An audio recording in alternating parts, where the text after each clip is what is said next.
Have you ever felt completely unlike yourself just before your period?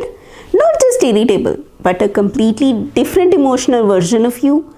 Rage that feels disproportionate, anxiety that appears from nowhere, and then almost like clockwork, your period arrives, and within a day or two, you're back. I need you to hear this clearly. That is not a weakness, that is not you being dramatic, that is not a character flaw you need to manage better. That is your brain responding to a measurable, predictable hormonal event happening inside your body every single month. Hi, I am Dr. Sunana, a practicing gynecologist with 12 years of clinical experience. And what I want to do in this video is to show you the exact biological sequence that causes this. Because once you understand the mechanism, you stop blaming yourself. This is not mood swings, this is neurobiology.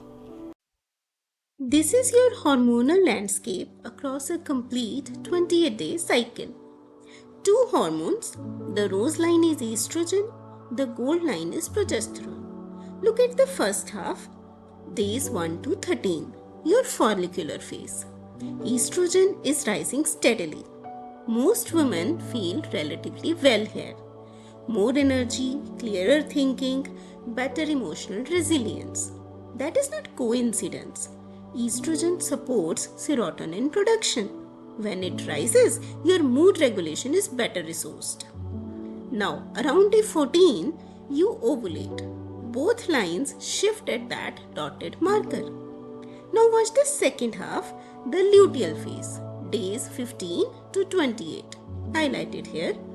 Progesterone rises steeply after ovulation, peaks around day 21, and then watch the gold line carefully, it drops sharply in the final days before your period. That is the progesterone crash, labeled here. That crash is where everything we are about to discuss begins. So what actually happens when progesterone crashes? Here is the sequence. 4 steps. Step 1. Progesterone crashes. Late luteal phase, days 24 to 28. Progesterone is not just a reproductive hormone. It binds directly to GABA receptors in the brain. Step 2. GABA activity drops. GABA is your brain's primary inhibitory neurotransmitter, the system that quiets nervous reactivity and keeps emotional responses proportionate. When progesterone crashes, GABA function reduces. The brain's ability to dampen anxiety and emotional reactivity goes down with it. Step 3. Serotonin is suppressed. GABA and serotonin are connected systems. When GABA drops, serotonin availability becomes unstable. Serotonin regulates mood, emotional tone, and impulse control. And step 4, the result. Emotional dysregulation, the rage that feels out of proportion, the anxiety from nowhere, the numbness, the low mood, all of it before the period. 4 steps, progesterone to GABA to serotonin to what you actually feel. Now I want to connect this to what this actually looks like, because the chain I just showed you produces very specific experiences, and most women have been told those experiences are just stress or sensitivity or something they need to manage better. The rage that feels like it comes from nowhere and then disappears when your period starts, that is GABA dysregulation, making your emotional threshold lower than usual. You are not an angry person. Your inhibitory system is temporarily compromised by a hormonal drop. The crying that feels out of proportion to whatever triggered it, that is serotonin instability. Your mood regulation system is running on reduced resources for those final luteal days. The anxiety at 3 in the morning, the racing thoughts, the dread about things that do not bother you the rest of the month, that is the nervous system running without its progesterone support. And the numbness, the flat, disconnected version of yourself where you cannot feel much of anything, that is the brain under sustained hormonal stress, protecting itself by dampening emotional response altogether. These are not all the same experience, but they share the same root cause, the same crash, the same chain. Now, here is what I need you to understand, and this is the part that matters most clinically. When this pattern repeats every single cycle at the same point in the cycle and resolves within 1 to 2 days of your period arriving, that is not a mental health disorder. That is a hormonal pattern. And a hormonal pattern can be investigated, can be identified, and can be addressed.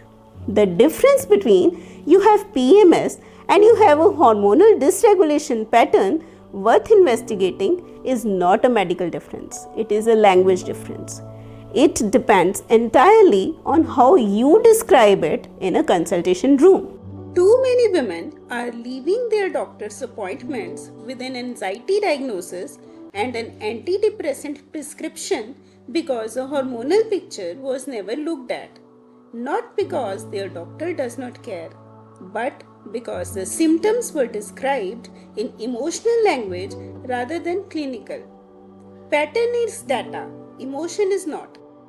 So what do you do with this information? The single most useful thing before anything else is to track 2 to 3 cycles minimum.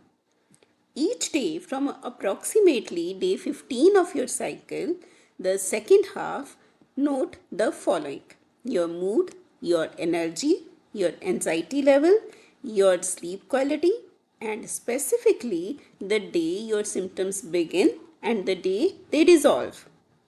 What you are looking for is a pattern.